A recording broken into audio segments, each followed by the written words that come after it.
Bueno, y aquí estamos, en esta muy fría mañana de agosto, con 4 grados bajo cero de sensación térmica, en un día donde la temperatura máxima escasamente podrá superar los 10 grados. De esto se trata, lo que está pasando climáticamente en el momento más frío de todo el invierno, con nevadas que han cubierto el sur de la República Argentina, revitalizado los centros de invierno con las pistas de esquí en excelentes condiciones, que hasta avanzado el mes de julio estaban en una situación realmente muy complicada en ese sentido por la falta de nevadas, y nevadas que se anuncian para los próximos días, con lo cual ingresaremos a septiembre y quizás se dé uno de esos años en que, si bien formalmente en el calendario llegamos a la primavera, para la que tampoco falta, el tiempo frío con temperaturas bajas se va a mantener por bastante tiempo.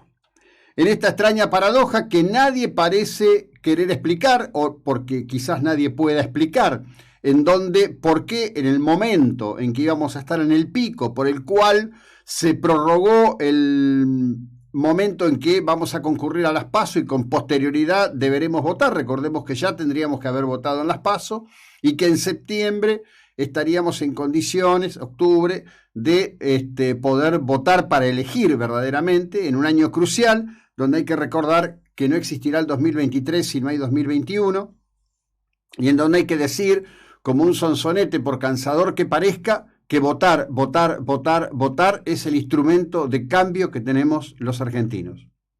En este sentido, todo se está moviendo, el juego de las encuestas está a full, arde, si bien ha ocurrido en las últimas horas que se conoce de boca de dos consultores, uno es Ricardo Rubier y el otro es Mana Menanfit, Mariel Fornoni concretamente, nuestra convecina, la verdad que ni sé si Mariel sigue viviendo acá en Mar del Plata hoy, en el sentido de decir, no vamos a publicar más encuestas. ¿Por qué dicen que no van a publicar más encuestas? Bueno, por una razón muy sencilla, que en algún momento, hace ya algunos años, hablé con Mariel, aquí al aire, de lo cual ella intentó defenderse como gato entre la leña, que es que la metodología que nació en 1935 en Estados Unidos tenía por módulo de trabajo el uso de la línea telefónica fija. En 1935 en Estados Unidos, aún en el contexto de la Gran Depresión, el desarrollo de la telefonía era realmente importante, impactante en la Unión Americana. Avanzada la década del 50 y perfeccionados los métodos de trabajo, que en realidad nacieron para establecer políticas de interacción comercial por parte de los grandes grupos económicos, en Estados Unidos había en promedio 2 líneas telefónicas por cada hogar. Era una metodología de trabajo con un cuestionario que se fue perfeccionando con el tiempo, que tuvo sus picos y sus mejores momentos en las décadas del 60, del 70, avanzados los 80. La primera vez que esta metodología se aplicó fue en la elección de 1983, no porque la pidiera nadie, sino porque desembarcaba en la Argentina, luego de su exilio en España, Julio Aurelio, fundador de la consultora Aresco, ex rector interventor de la naciente Universidad Nacional de Mar del Plata y, de alguna manera, formador de toda una escuela de interpretación sociológica y aplicación de encuestas en la República Argentina. En aquel momento, en ese año de 1983, los números de Julio Aurelio le decían claramente que Raúl Ricardo Alfonsín iba a ser presidente de la Nación Argentina. ¿Cuál era la sensación en ese momento? La sensación era que había una gran movilidad ciudadana, pero existía el mito de la invencibilidad del peronismo en las urnas. Los propios actores de campaña, los propios gestores de la campaña, Raúl Borrás, tempranamente desaparecido, ¿no? Antonio Trócoli, los hombres que en ese momento eran el núcleo duro, Conrado Storani, tenían, digamos, convicción, tenían fervor, pero se preparaban para ser primera minoría frente al peronismo cual armada invencible. Lo que ocurrió un día determinado, que Aurelio se conecta, había por supuesto muchas relaciones comunes, pide una reunión con el Comité Nacional de la Unión Cívica Radical, va a esa reunión y les dice, y les muestra su número y dice, mire, ustedes van a ganar, se tienen que preparar para gobernar. Conrado Storani, muy desconfiado, le dice, pero licenciado, ¿usted nos quiere convencer de que vamos a parar la campaña? No, le dice, usted la campaña haga lo que tenga que hacer, lo que yo le estoy diciendo es que ustedes están en condiciones de ganar y debieran prepararse ya para gobernar porque el desafío es muy grande. Quisiera citar que en ese año de 1983, prestemos atención a esto, porque a veces la vida es tan intensa, nos pasa tan rápido, ¿no? Se nos diluye el tiempo como arena fina entre las manos. Escuchá, Huguito, porque esto te va a parecer de ciencia ficción. En 1983, la inflación de la Argentina fue del 446%. 446%. Por eso cuando a veces veo colegas muy inteligentes, como Lucía Salinas el otro día en TN, diciendo, bueno, en el mundo no comprenden cómo los argentinos podemos vivir con una inflación del 50%. Hemos vivido con una inflación del 446%, que en 1984 fue del 700%. ¿Sí? Bernardo Grispun fue el primer ministro de Economía de Alfonsín, luego vino Sorruil, luego vino el Plan Austral, que fue un intento más de atar la moneda nacional al dólar, establecer un tipo de, digamos, paralelo de compensación para poder impulsar la economía argentina en un contexto completamente distinto. Bueno, el resto de las cosas son un poco más conocidas. ¿Qué es lo que busco significar con esto? El proceso de destrucción de la moneda argentina ha sido tan intenso, ha sido tan brutal, ha atravesado tantos gobiernos que recién ahora comienza a pensarse y comienza a definirse la misma idea de que la estabilidad monetaria no es una cuestión paradigmática de determinadas ideas, sino una necesidad estructural de la mejor capacidad de vida de los argentinos. En un trabajo reciente se analizaba que si desde 1975, fecha del Rodrigazo, hasta aquí, Argentina hubiese crecido al modesto ritmo de 2,5 puntos por año, hoy los argentinos estaríamos en un ingreso anual medido en dólares de $40.000, equivalente a Bélgica, Dinamarca, Noruega, cualquiera de todos esos países que tanto ilusionan en la idea de me voy a otro lado porque quiero vivir bien y quiero estar tranquilo. Obviamente no es este el único desafío. Argentina tiene y necesita un urgente cambio estructural en su cultura de funcionamiento del Estado. Esto está clarísimo.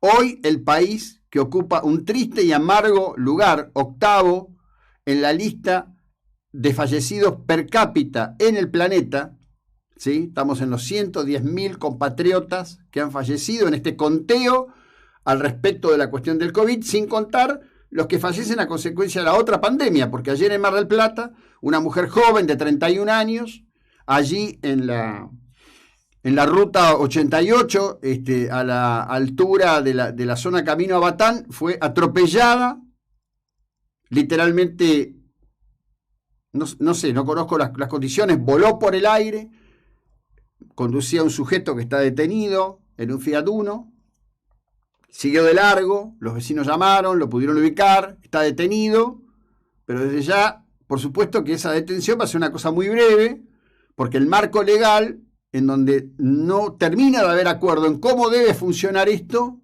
ese marco legal en donde no se termina de entender cómo debe funcionar esto, no hay la capacidad de decir, bueno, vamos a distinguir el accidente del siniestro.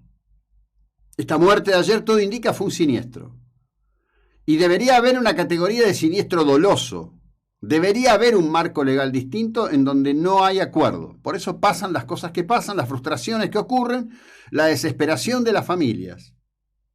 Porque no sienten que la vindicta pública lleve al camino que efectivamente sientan es una reparación a algo irreparable, que es la pérdida de una vida. La siniestralidad vial es una pandemia permanente y consecuente.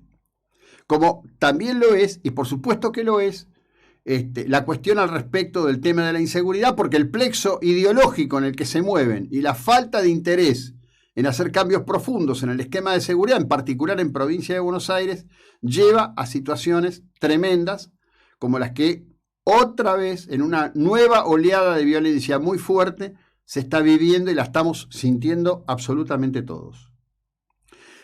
Amén de nosotros y amén de este escenario y de lo que está ocurriendo, de un presidente que dice que él no cometió ningún delito porque no hay nadie infectado. Bueno, vaya punto que ha introducido el señor presidente de la Nación, que ayer en su megalomanía ahora evidente y descubierta, no dudó en la provincia de San Juan en compararse con Sarmiento, olvidándose de algunas cosas. Por ejemplo, Alberto en esta resignificación de su propia persona, dijo que él estaba unido a Sarmiento, un hombre que hizo algunas cosas interesantes por el país. Sarmiento es un fundador de la argentinidad. Sarmiento es un hombre clave en la construcción de la República Argentina. Sin Sarmiento no habría escuelas. Sin Sarmiento, las docentes norteamericanas, discípulas de Thomas Mann, nunca se hubieran atrevido a dejar la desarrollada ciudad de Boston en aquel momento. Hay que pensar en algo. El desarrollo de las ciudades de la costa este norteamericana en el finales del siglo XIX era deslumbrante. Eran ciudades que tenían teléfono, ciudades que tenían iluminación en la vía pública. Eran ciudades que tenían hospitales desarrollados con parámetros que eran muy modernos para la época. Y Sarmiento logró entusiasmarlas y logró convencerlas que vinieran a la República Argentina, a la increíble aventura de mujeres en esa época que sin conocer el idioma español tenían que fundar las escuelas públicas de nuestro país. Pero ayer Alberto, en su megalomanía absurda, se comparó y dijo, bueno, hizo algunas cosas interesantes, ¿no? Y en otro orden, dijo, bueno, a él le tocó una epidemia y hasta él y hasta mí, a ningún otro presidente le había tocado. Bueno, se olvida que en el medio de todo esto estuvo una epidemia, el SARS-CoV-2, que le tocó a Cristina en la presidencia. En ese momento también, donde se hablaba y se tiraban hipótesis y se arrojaban números y se hacían previsiones, recordarán ustedes que entre otras cosas en Mar del Plata, por ejemplo, el exintendente Cospelito Pulti se había lanzado con todo en este tema, se había puesto al frente de la cuestión y habían logrado, por ejemplo, que una fábrica textil importante de Mar del Plata parara su producción para hacer barbijos de tela. En ese momento era controversial, la Organización Mundial de la Salud decía que esto no tenía ningún sentido. Y fuimos muchos, los que de alguna manera hasta nos tomamos como en un sonsonete el tema del barbijo. El tema del barbijo que, bueno, ahora con la presión de China y con todas otras cuestiones y avances y estudios que se han hecho al ver el tema de la propagación, de la esputa en el hablario o en el gritar o demás, se han impuesto. Y acá viene un gran tema para nosotros, un gran tema, que es, primero que nada, apreciar con quién estamos, a quién se eligió, cómo se eligió. Y lo que hay que decir con claridad es que si bien hay un sector importante de la sociedad argentina que tuvo la sensatez, en muchos casos la lucidez, de advertir que lo que se estaba planteando no era nuevo, que no era distinto, hay que pensar y repasar todo lo que se dijo. Acá hay que recordar que algunos cuestionadores de hoy, Majul es uno, decían que Alberto les inspiraba algo así como Mandela. Yo digo, el nivel de delirio en el que se puede llegar es increíble. Porque ayer, varios de estos colegas en la metrópoli se ocupaban de reírse del presidente en este acto de megalomanía estúpida, ¿no? De compararse con Sarmiento, porque se había comparado con San Martín, el día que marraron e hicieron el yerro de cómo alguien pudió, diría Kichilov, cambiar a San Martín por un animalito, cuando en realidad se confundió por los colores, porque los vio verdes los dos billetes. El de 5 que sacaron de circulación en este gobierno tenía la imagen de San Martín, y el de 500 tiene la imagen de un felino. Pero claro, son los dos verdes, no distinguen mucho, porque el verde que ellos conocen es otro, es un verde americano, que es el que les gusta, porque son muy ecológicos, aman el verde. Bueno, en toda esta confusión, muchos de los que se reían ayer del presidente son los mismos que dijeron que Alberto les inspiraba algo así como Mandela. Son los mismos que dijeron que a diferencia de Macri, Alberto era inclusivo, que abría puertas. Bueno, las puertas se están cerrando. Ayer uno de los asesores del presidente, vaya a saber si todavía lo es, el doctor López, dijo que es una vergüenza, un fracaso que merece cero que haya 5 millones de vacunas sin aplicar. La retornada de Rusia, Carla Bisiotti, en uno de sus viajes de cuasi nupcias con la asesora presidencial Nicoletti, dijo, bueno, no, López está equivocado. Lo que pasa es que los fines de semana se vacuna menos porque hay algunos vacunatorios que cierran, va menos gente. Bueno, esto está claro. Abran la vacunación a los municipios, abran la vacunación a las farmacias. Hay que vacunar. Hay que vacunar. O están planeando ya definitivamente un genocidio. Ese es el gran interrogante para mí. Ya continuamos.